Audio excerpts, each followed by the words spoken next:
বাটে নেবো ধাবা স্টাইল চানা মশলা। তার জন্য চানাটা চায়ের লিকার লবণ দিয়ে আগে আমি সিদ্ধ করে নেব।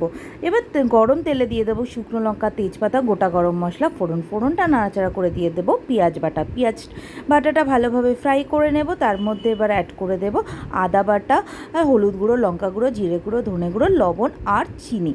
এবার সামান্য জল দিয়ে মশলাটাকে তেল ছাড়া পর্যন্ত কষিয়ে নেব। তার মধ্যে দিয়ে দেব কাজু, পোস্ত আর টমেটো বাটা। সেটাকেও মিশিয়ে ভালোভাবে কষিয়ে নিয়ে অ্যাড করব মাটনের চর্বি।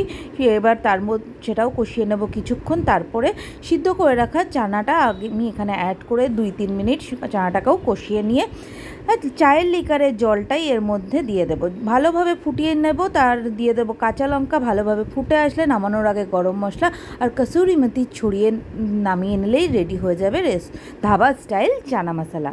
ভিডিওটা ভালো লেগে থাকলে অবশ্যই লাইক, শেয়ার অ্যান্ড সাবস্ক্রাইব।